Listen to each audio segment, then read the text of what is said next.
O primeiro reforço confirmado pelo Corinthians para 2025.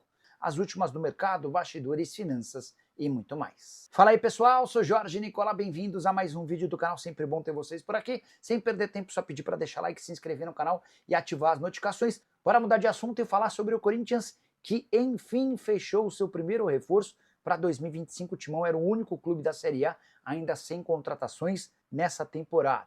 O acerto, o reforço é Fabrício Angeleri, argentino de 30 anos de idade, que acaba de rescindir seu contrato com o Getafe e chega como lateral livre para defender o Timão. O Angeleri até tinha outras propostas da Major League Soccer dos Estados Unidos, mas acabou sendo convencido pelo Ramon Dias e seu filho Emiliano Dias. A dupla que comanda o Corinthians teve um papel importante nessa negociação. Timão vai pagar cerca de R$800 mil por mês entre salários, direitos de imagem e luvas, por um contrato que terá duração de pelo menos 2 temporadas. O Angeleri é aguardado nos próximos dias, precisa ser registrado até sexta-feira. Afinal de contas, a janela de transferência para atletas que vêm do exterior se encerra agora e só reabre na metade do ano. Só para completar em relação ao Corinthians, Timão que ao empatar com o Guarani, garantiu a melhor campanha entre todos os times da primeira fase e dessa maneira assegurou também vaga na Copa do Brasil do ano que vem. Só para lembrar que o Paulistão dá 5 vagas a times paulistas, tá?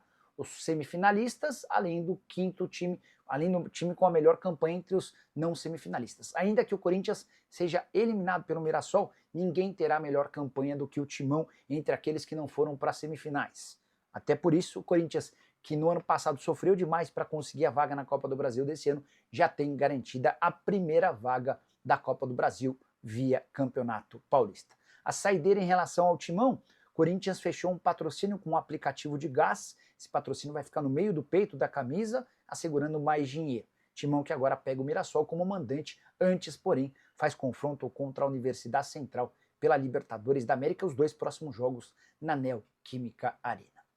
Claro que não é motivo para crise, o Corinthians classificou com a melhor campanha geral, 27 pontos, e era natural os jogadores estarem mais relaxados nessa reta final de Paulista, já com a classificação garantida, encaminhada e em primeiro lugar. Vai decidir em casa o confronto contra o Mirassol e na sequência da competição, semifinal e final, ao que tudo indica também, pela pontuação extremamente vantajosa que o Corinthians terminou.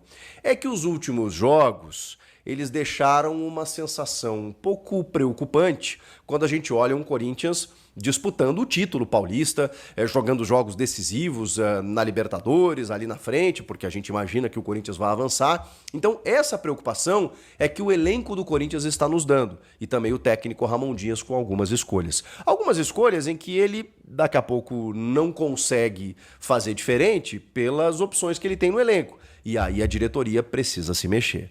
Vamos lá, essa partida contra o Guarani, é claro de novo que o ritmo estaria um pouco mais abaixo, mas, pô, vamos lá, né? Depois do fiasco na Venezuela, esse jogo em casa, diante da torcida, 45 mil pessoas, para um jogo em que o Corinthians já estava classificado e iria colocar um time misto. O Ronald Koeman, o técnico da seleção holandesa, foi lá para ver o Memphis estava no banco.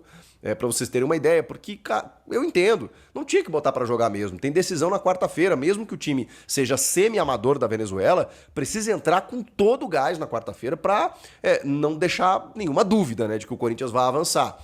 E o jogo lá na Venezuela deixou uma impressão muito negativa. Então, tem que dar uma resposta. E tinha que dar uma resposta hoje, né? Mesmo com o elenco que colocasse em campo, porque vamos combinar. Ele até mudou um pouco o sistema, mas tinha jogadores o suficiente para vencer o Guarani, que com todo respeito está na Série C do Brasileiro, poderia impor uma dificuldade, mas não a ponto de complicar a vida do Corinthians dentro de casa. Complicou. Muito por conta do senhor próprio Corinthians, né? A escalação teve Léo Maná e Bidu nas laterais, e eu já vou falar nas laterais, que elas são um capítulo à parte. Félix Torres e Kaká na defesa, que também é outro capítulo. O Hugo, e aí acho que o Donelli, né, acabou perdendo um pouco de espaço até em termos de rodízio, porque teve dificuldades nos jogos em que ele foi acionado, e o Hugo, realmente goleiro, não precisa poupar, né? Bota o Hugo Souza.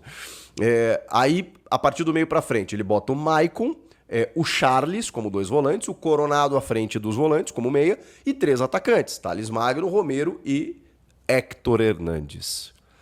O Héctor Hernandes, caramba, eu até tenho boa vontade com esse rapaz, mas é difícil, viu?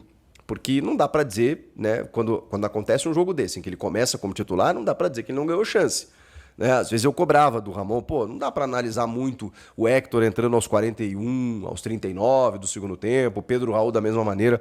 Quando eles começam a ganhar jogos como titulares, a gente começa a entender que tá. O Thales Magno e o Romero fizeram a parte deles.